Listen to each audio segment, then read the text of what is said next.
একজন নারী ইন্তেকাল করলেন। কবর খননকারী কবর খুঁড়তে শুরু করল। তখন রোজার দিন ছিল, প্রচণ্ড গরম।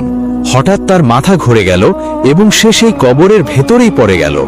অচেতন অবস্থায় সে দেখল আকাশ থেকে দুইজন ফেরেশতা অবতীর্ণ হলেন। একজন বললেন, এই কবরটি প্রশস্ত করে দাও। অন্যজন বললেন, এটিকে জান্নাতের একটি বাগান বানিয়ে দাও। এরপর একটি আওয়াজ এলো, রেশমি বিছানা বিছিয়ে দাও। কবরটি নূরে ঝলমল করে উঠল, আর চোখের পলকেই সেই বিছানার উপর ছোট ছোট জান্নাতি শিশুরা খেলতে লাগল। এই দৃশ্য দেখে কবর খননকারী বিস্মিত হয়ে গেল।